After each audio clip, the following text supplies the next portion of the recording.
Calm down, man. I don't know if he's leaving. He's reported with leaving, man. I just think Tavares is a raw talent that needs to be tamed. Tame him somewhere else, man. I'd love to be proven wrong, but boy, you're not making the grade. Some of our fans sit there and say, "Oh, make Tavares a left winger." Really, really, really, really? Because in the Mikel Arteta system, you still need to defend amicably. Fair enough. Balogun got that David Villa look to him. Once we send him to Palace, Bournemouth gonna need that buyback. I don't know about that. It's a big claim. I hope he could live up, man. David Villa was a shooter, a serious one at that. Let's look at I don't know why Ethan's leaving, man. I'll leave you lot to draw conclusions, man. Let's look at what's going on in today's news, really and truly. Smash the like button if you haven't, people. 100 likes target. I haven't read this, so let's see what this is. Updates to the Arsenal board. We are pleased to announce Stan Kroenke and Josh Kroenke have become co-chairs, whilst Tim Lewis becomes our chief vice chair. Okay. The appointments are a recognition of how our leadership structure has evolved over the past several seasons since Kroenke Sport and Entertainment assumed 100% ownership of Arsenal Football Club in 2018. Stan, Josh and Tim have worked together to drive our club forward, and their appointments bring clarity to our structure that reflect their roles and responsibilities and will ensure we continue in our pursuit of progress and success. Obviously, that ties into Edu's role changing previously a few months ago, and Arteta signing a new deal and also becoming, well before that, but going from head coach to manager, and you could extend that technically to the new deal given to the Arsenal ladies manager as well. So yeah, man, people are getting new roles, players are signing new deals. It further confirms what we're trying to do in it. So yeah, apparently Stan said, did he actually say this or did someone write this for him? But this is a simple evolution as part of us all driving Arsenal forward, and further reaffirms our family's long-standing commitment to this great club. Stability in football has never been more important as we move past the pandemic, and we believe this is the perfect time to formalize these roles. Our objectives and ambition will never waver to field teams that compete for trophies at the highest level and lead our club in a way that inspires our passionate supporters around the world. Supported by our director, Phil Harris, and together with our executive team and all our wonderful people, we have an incredible opportunity to build on the values and traditions of Arsenal Football Club. Nice, man. Normally in previous times, if you would have come out with that in previous years, fans would have had a field day really and gone absolutely crazy, man. Big up yourself, man, and everyone tuned in. Make sure you're smashing the like button. CL1 love. Nuno is a sell. If you get 10 million, I'll be happy. Just sell on clause, man. Sometimes you got to do the bandulu to people. So that's that in relation to Stan Kroenke, people. Should we look at what's going on in terms of other news? Premier League clubs, Arsenal and Chelsea, are interested in signing Barcelona winger Raphinha ahead of next season. Some reports also say Newcastle. According to the Spanish outlet, Arsenal and Chelsea are interested in signing Raphinha in the summer. Both of them tried to get him last summer. He went Barca.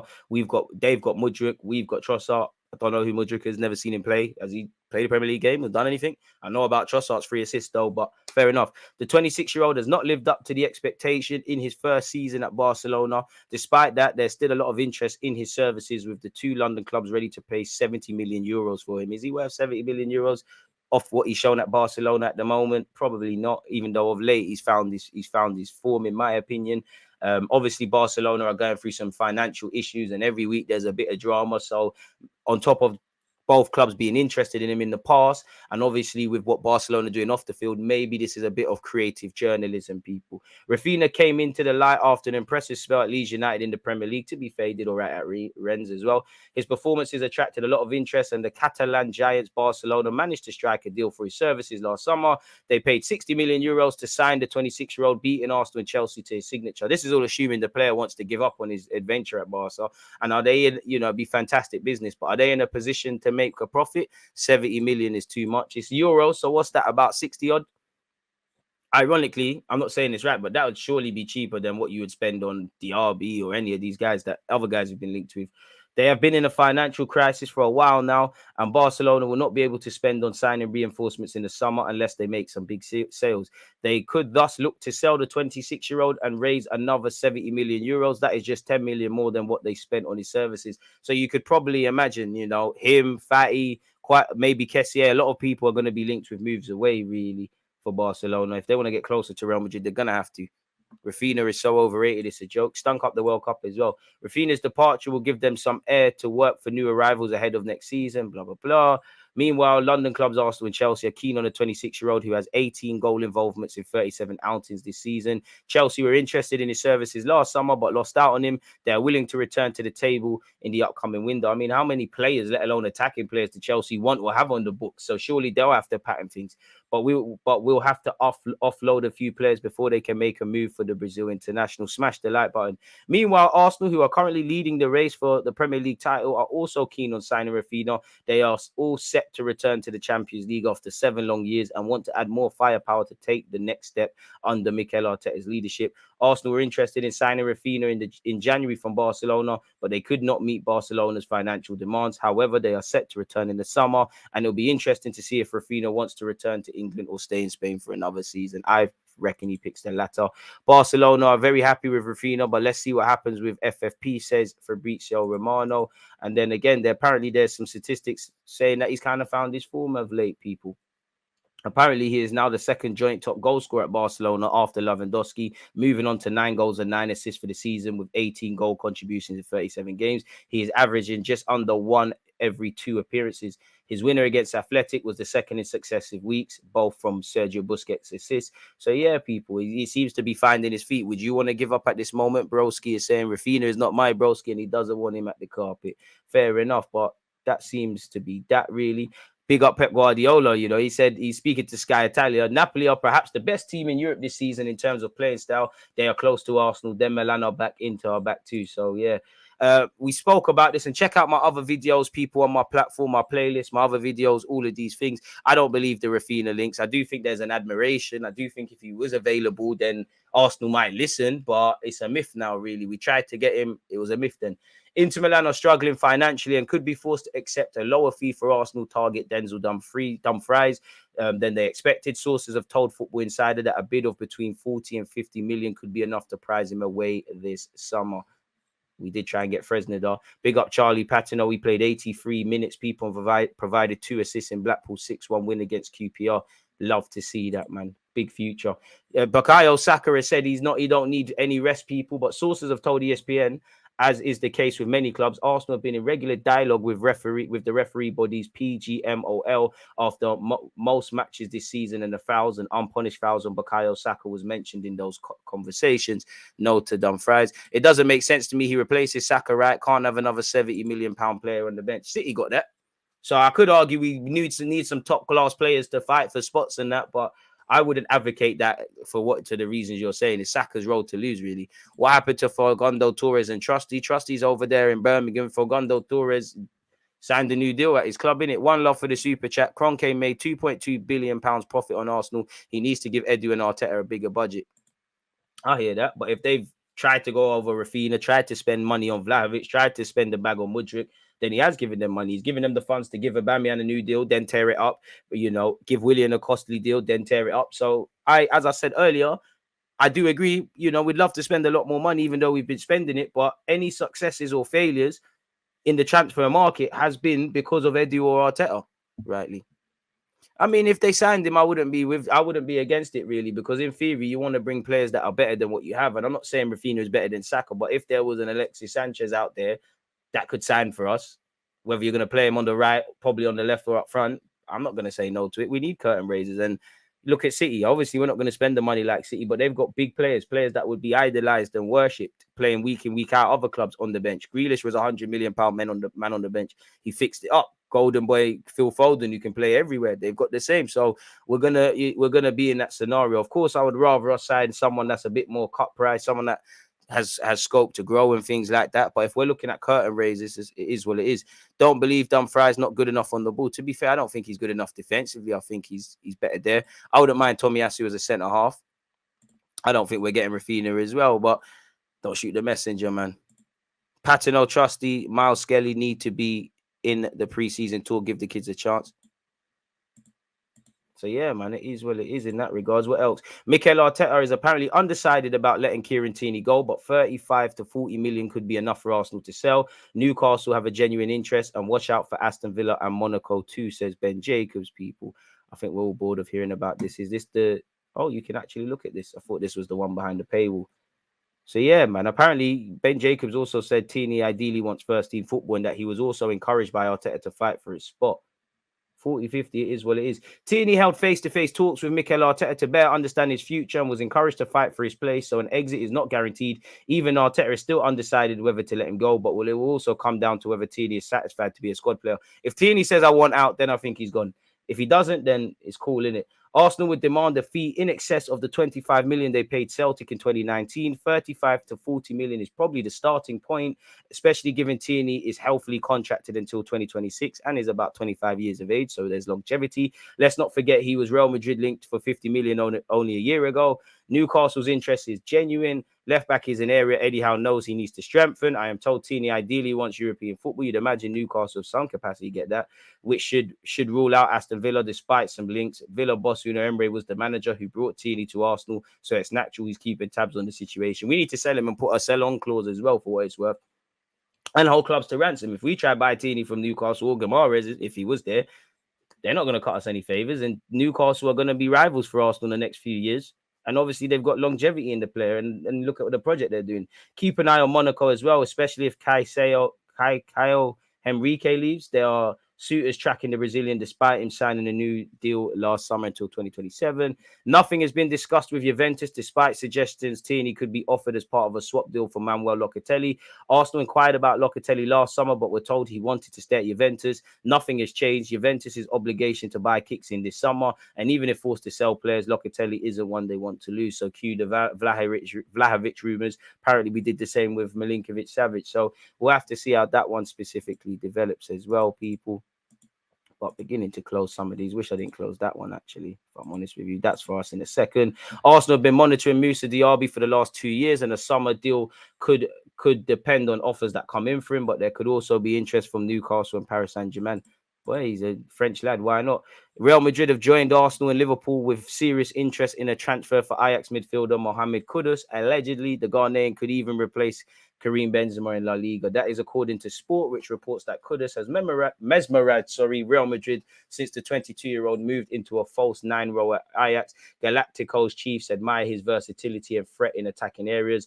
So yeah, it is what it is. He has captivated some of Europe's elite clubs, having scored 18 and assisted 5 goals in 35 games this season. His efforts include finding the back of the net as a central forward, attacking midfielder and right forward. He moved into a role on the wings earlier this year, and we saw at the World Cup what he could do. Potential suitors are now approaching Kudus' camp to sound out his situation ahead of the summer transfer window. Real Madrid are paying close attention to developments and his form in Amsterdam. The Galacticos are further away, not making Ajax an offer this year. Real Madrid believe Kudus would be a more affordable target than Kylian Mbappe, trying to find where Arsenal tie into this. Real Madrid may have to rival Arsenal, Liverpool, and several Premier League teams for Kudus' transfer from Ajax. 90-minute reports the Gunners, the Reds, plus Chelsea, Tottenham, and Man United have been extensively scouting the 21 capped Ghana talent. Ten Hag has made it clear to Man United he wants to reunite with his old Ajax gem, but scouts from AC Milan, Bayern Munich, Inter Milan, Napoli, Paris Saint-Germain are also in the running. Scouts working for Europe's elite clubs have regularly monitored Kudus, people, so we'll have to see how that one develops, man. I say 45, close to 50. He goes there and is easily the best left back today and for the near future. And let's be honest, Tierney starts for a lot of clubs in the Premier League, really. Some in the top 6. I back him over Luke Shaw if I was a United fan. I'd back him over whoever Spurs got. Not so much over Cities, but then you could imagine, Ake's shoehorned there, even though he could do it there. He was our first choice.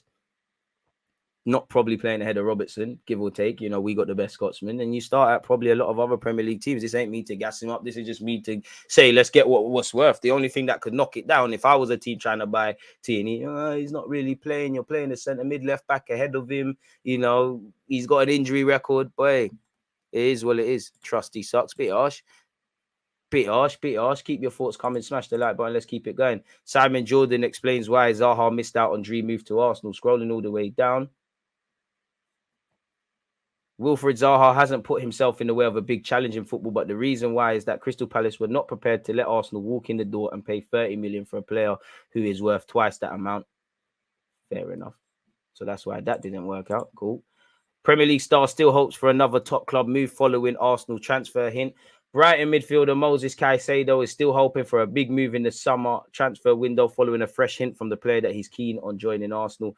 I mean, because he liked something on Instagram. It's mind games. It's mind games.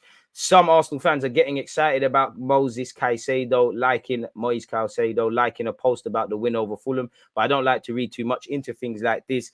Transfers are not done on social media, but for sure, Caicedo still hopes for a top club move in the summer, despite extending the contract with Brighton. Nothing is decided at this stage. Negotiation with Brighton are always difficult, but interest is there for sure. So we'll have to see. We have heard he's still keen on the move. We're still keen on him. Arsenal's stance on Balogun's future, people. Arsenal will hold talks with Balogun regarding his future once his loan at Reims comes to an end, but they currently have no plans to sell him this summer. Allegedly, sorry for any technical difficulties you're currently facing, folks.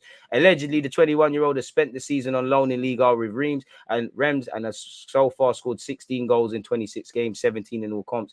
Only Liel's Jonathan David and Kylian Mbappe have scored more than the England youth international. Balogun's progress under the progress of 30-year-old head coach Will Still has not gone unnoticed. 90-minute reported in December that Arsenal were even considering recalling the striker due to Gabriel Jesus' injury. Naturally, 90-minute understands that Balogun and his reps have been contacted by various clubs to express an interest in his services.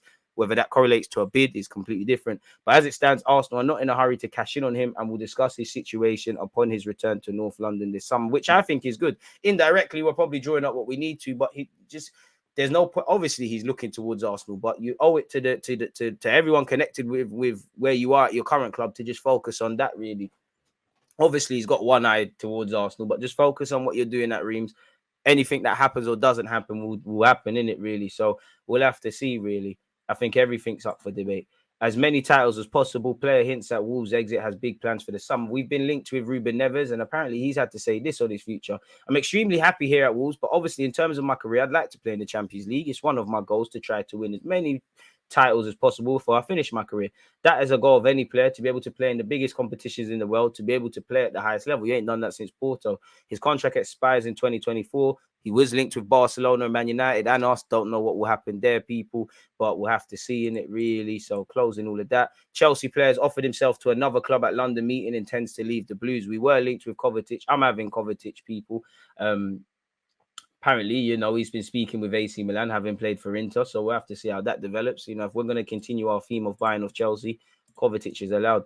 Arsenal likely to demand 40 million euros at the very least for a player in the summer. Huge potential on display. This is in relation to Balogun.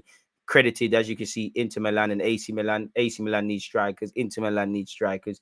So probably this is where it comes. With 16 goals in 26 league games, he has shown he can find the back of the net regularly, which Arsenal can always do with. And those in charge will need to decide whether to sell him for a nice profit or keep him around to compete for a spot. Should the former idea prevail, then a big fee will be slapped on his back, far greater than the 20 to 25 million euros valuation that has floated around of late. Inter Live have their say on the matter, stating Inter Milan will have identified huge potential in Balogun to the point of wanting to try and make a serious attempt for him in months to come. However, that will be complicated because Arsenal still don't know what they want to do with him. And if they do decide to sell him, they could ask for, at the very least, a figure of around 40 million euros. It all depends on what Mikel Arteta wants to do with his squad next season, what he feels of the strikers he has now, who comes into this club, who doesn't leave this club, what Balogun wants to do as well. So I have to see, but top money, man. If you was to sell Balogun for 40, 45, you was to sell Tierney for 40 odd million, 45 odd million, you're bringing in 80 odd million quid, give or take. And that's before you talk of freeing up the resources. If you get 100 grand a week,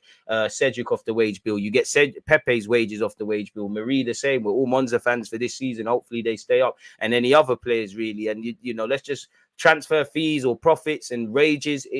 Let's just band it under resources. You've got stronger resources on top of what Stan Kroenke or Arsenal already have to play with, because if you've got 70 odd million to bid for Caicedo, the same fee for Raphinha, the same fee for Mudryk, there must be Vlahovic the last year, there must be some money there to do something. And I'm not advocating spending big for the sake of it. Smash the like button if you haven't done such already. So that's that.